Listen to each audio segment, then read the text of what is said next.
Hello guys, this is Zargar Ishfaq here. I am going to teach you English portion for upcoming JKSSB exams and today I have brought a lecture on articles for you.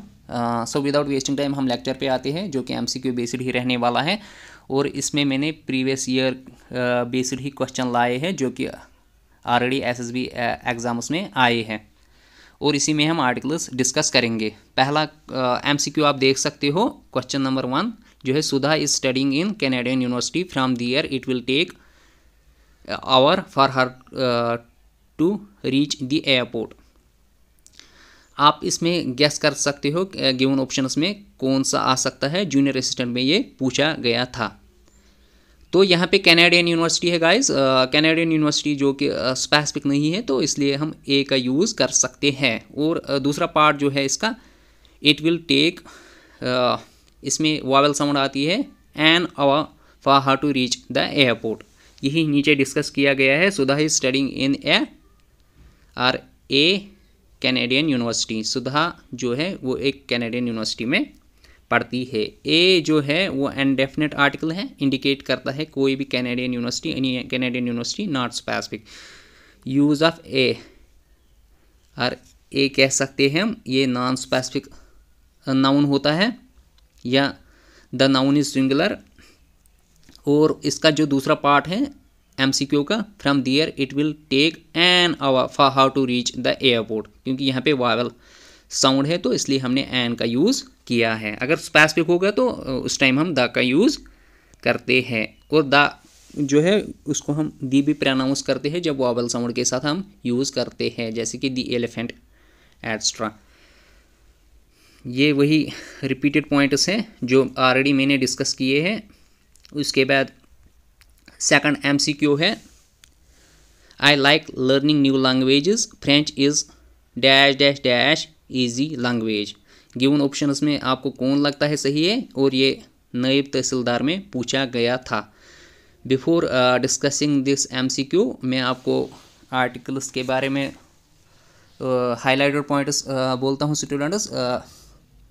3 type के articles usually आप देखोगे, एक ए आता है और N indefinite article जिसे हम बोलते हैं, और द डेफिनेट आर्टिकल की कैटेगरी में आता है। डेफिनेट आर्टिकल जो द है वो हम कई सारे यूजेस है उसके, हम टाइटल्स एंड नेम्स के साथ यूज़ कर सकते हैं। जैसे कि मैं आपको एग्जांपल दूंगा, the president of United states, the Lord of rings.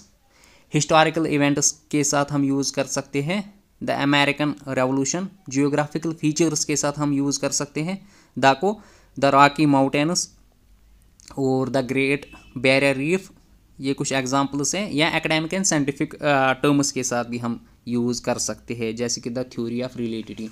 या सुपरलेटिव्स के साथ भी the highest peak mountain.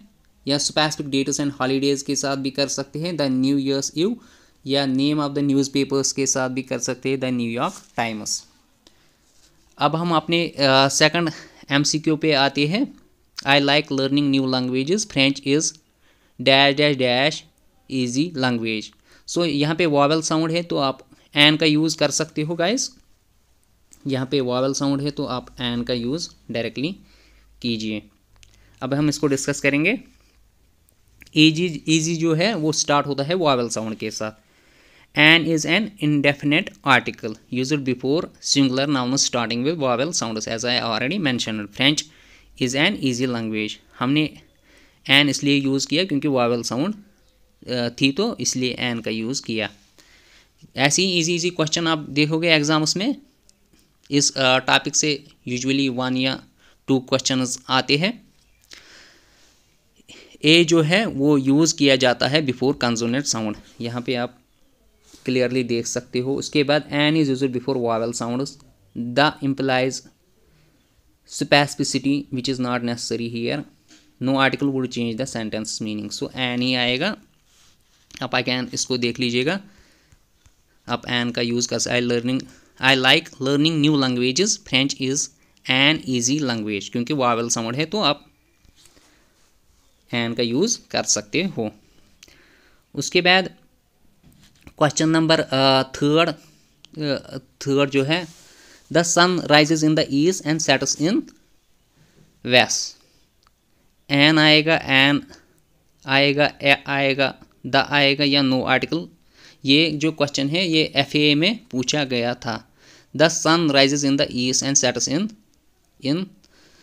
The west, क्योंकि यहाँ पे डायरेक्शन है, जब भी डायरेक्शन आएगी तो आप आर्टिकल द का यूज़ कर सकते हो। ये इजी क्वेश्चन था। West is specific direction making it definite noun. The is used before definite nouns indicating specificity. As I already mentioned guys, specificity जब भी आएगी द का यूज़ आप वहाँ पे कीजिएगा। ऐसे ही यहाँ पे भी है, the sun rises in the east and sets in the west. और ए जो है और एन है वो इम्प्लाई करता है any west which is not accurate. और नो आर्टिकल इसकी मीनिंग ही चेंज करेगी। दैट इज़ वाई हमने द का यूज़ किया है। एडिशनल एग्जाम्पल्स यहाँ पे है, the sun rises in the east and sets in the west. The earth rotates from west to the east. उसके बाद MCQ नंबर 4 पे आते हैं, या क्वेश्चन नंबर 4 पे, I got up and went up for veranda for dash dash dash year but the wind god seem to have taken it off. यानी मैं उठा और गया वरांडा की तरफ, किस लिए? एयर के लिए। अब आपको गिवन ऑप्शंस में से सिलेक्ट करना है कौन सा आएगा। A little, little, the little, none of the above. ये जो क्वेश्चन है वेटरनरी फार्मासिस्ट में पूछा गया था। I got up and went up for veranda for year but the wind god seem to have taken it off. यहाँ पे आप इसका आंसर देख सकते हो, द लिटिल है। क्यों हमने द लिटिल क्यों लिया? क्योंकि the little is an idiomatic expression indicating small amount, a small amount or degree. It emphasizes the even the small amount expected was gone. The little stresses the speaker expected some air but it was completely gone. यानी थोड़ा बहुत, ये indicate करता है थोड़ा बहुत। contextual meaning, the sentence implies the speaker sought relief from the heat on the veranda. यानी वो इसलिए गया था स्पीकर ताकि उसको रिलीफ मिले, ताकि एयर वहाँ पे हो। अब द का यूज़ यहाँ पे इसलिए है द लिटिल, क्योंकि थोड़ा बहुत स्पेसिफिक। अगर ए लिटिल होगा तो उसकी मकदार कुछ नहीं होगी। और लिटिल आप देख सकते हो, मैं अच्छे से ये डिस्कस करूँगा, आप टेंशन ना लीजिएगा। लिटिल जो है इम्प्लाइज करता है almost no air, changes sentence meaning. इससे सेंटेंस की मीनिंग चेंज हो जाती है। ए लिटिल ग्रामेटिकली करेक्ट है, मगर इसमें इम्प्लाइज करता है सीकिंग ए स्मॉल अमाउंट, इसलिए हम द लिटिल का यूज़ करते हैं। यानी थोड़ा बहुत, तो उसमें स्पेसिफिक जिक्र होती है ना इसमें।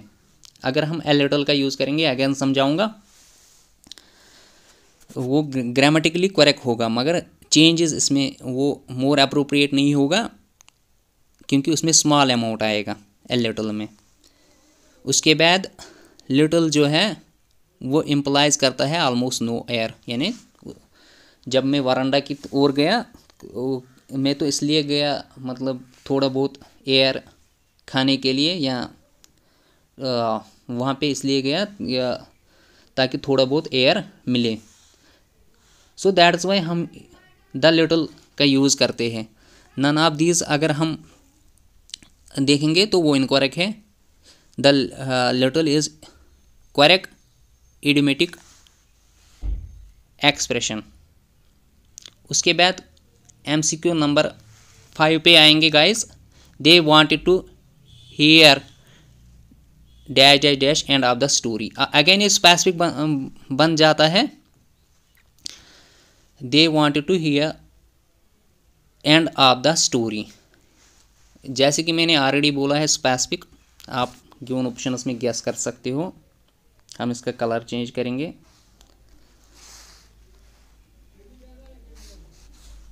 हम इसे easily, they wanted to hear the end of the story, the end of the story. और मैं आर्टिकल्स के बारे में आपको बोलूँगा। आर्टिकल्स जो है वो टाइप ऑफ एडजेक्टिव्स ही होते हैं, क्योंकि एडजेक्टिव्स का काम होता है नाउन के बारे में बोलना, ऐसे ही आर्टिकल्स भी हमें नाउन या प्रोनाउन के बारे में बोलते हैं। और आर्टिकल्स जो है वो इंडेफिनिट और डेफिनिट एज यू नो आते हैं।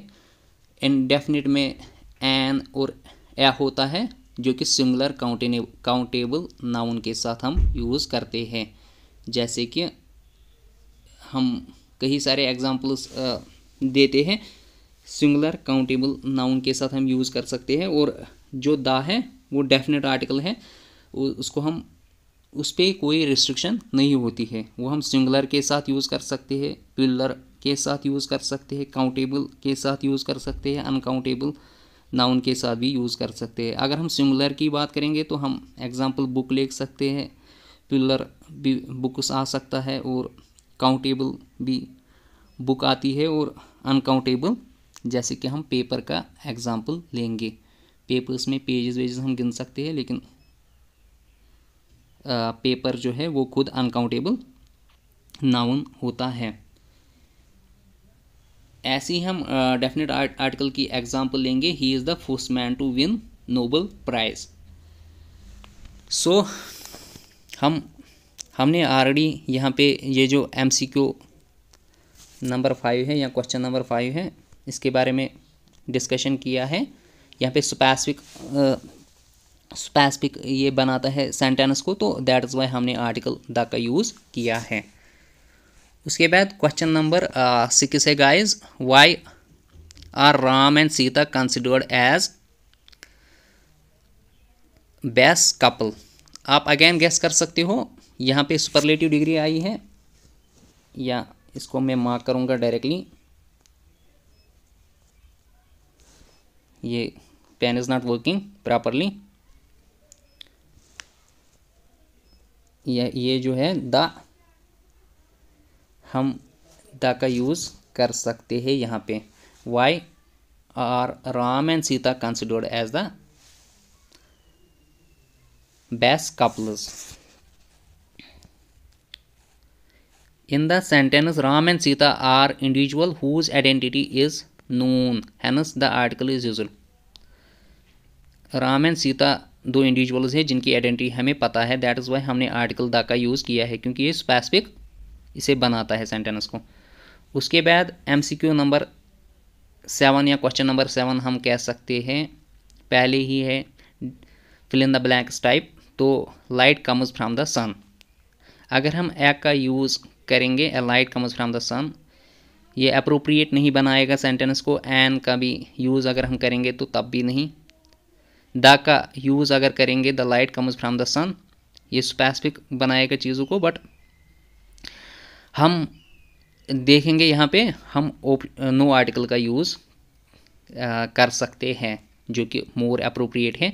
Light comes from the sun is more appropriate. Option D for indefinite article, indefinite uncountable nouns, either no article is used or we can use a word that describes quantity such as some, considerable, little. Light is uncountable noun.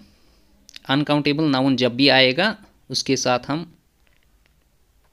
either no article का यूज़ करेंगे और कुछ words का यूज़ करेंगे, जैसे कि सम लाइट हम कह सकते हैं यहाँ पे, some light comes from the sun, या little light comes from the sun, ऐसे ही यूज़ कर सकते हैं। कभी कभी द का यूज़ हम अनकाउंटेबल नाउन के साथ कर सकते हैं, जैसे कि the sand is blown by the wind. But यहाँ पे आप क्लियरली ये जो क्वेश्चन नंबर 7 है, लाइट कम्स फ्रॉम द सन, यहाँ किसी भी आर्टिकल की ज़रूरत नहीं है, तो हम नो आर्टिकल का यूज़ करेंगे। आपको यही करना है एग्ज़ाम में। उसके बाद question number 8, food that you cooked was very good. अब ये स्पेसिफिक बनाता है यहाँ पे, food that you cooked was very good, यानी जो आपने फूड कुक किया वो बहुत ही अच्छा था। ए एंड द, आपको क्या लगता है, ये स्पेसिफिक बनाता है, तो दैट इज़ वाई हम द का यूज़ कर सकते हैं गाइस।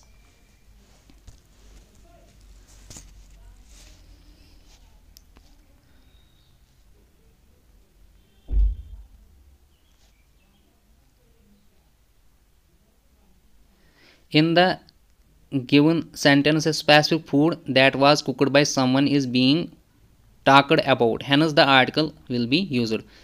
यहाँ पे आर्टिकल द का यूज़ किया गया है, फूड जो कुक किया गया था, food that you cooked was very good, यानी स्पेसिफिक बनाता है इसको, दैट इज़ वाई हमने आर्टिकल द का यूज़ किया है. Cow is dash dash dash useful animal. यहाँ पे इसकी साउंड जो है कंसोनेंट साउंड आती है, दैट इज़ वाई हम आर्टिकल, और ये कॉमन है तो हम ए का यूज़ करेंगे. Here the sentence talks about the animal as general class of things. Since we are referring to general things, we need to use article A. उसके बाद क्वेश्चन नंबर 10 है जो कि लास्ट MCQ रहने वाला है. His brother is, fill in the blanks में देखना हमें क्या आएगा. NCC cadet, option number A, जो ऑप्शन नंबर 4 से या ए कह सकते हैं हम, एन, उसके बाद द, और option number D no article. So हम एन का यूज़ करेंगे क्योंकि यहाँ पे वावल साउंड जब भी आएगी तो हम एब्रीवेशन के साथ जब भी वावल साउंड आएगी तो हम एन का यूज़ कर सकते हैं. द इंडेफिनेट आर्टिकल जो कि यहाँ पे डिटेल डिस्कशन है. The indefinite article an is shall be used here because the sentence talks about the profession which is something in general. ये प्रोफेशन जो है वो जनरल मानी जाती है, स्पेसिफिक नहीं है यहाँ पे particular person. Also the word followed by blank starts with vowel sound, यही इंपॉर्टेंट है. यहाँ पे जो है वावल साउंड आ रही है, दैट इज़ वाई हम जब भी वावल साउंड आएगी, इसका कलर चेंज करूँगा मैं, जब भी वावल साउंड आएगी आप एन का यूज़ कर सकते हो, आप एन का यूज़ कर सकते हो. Thanks for being with me guys.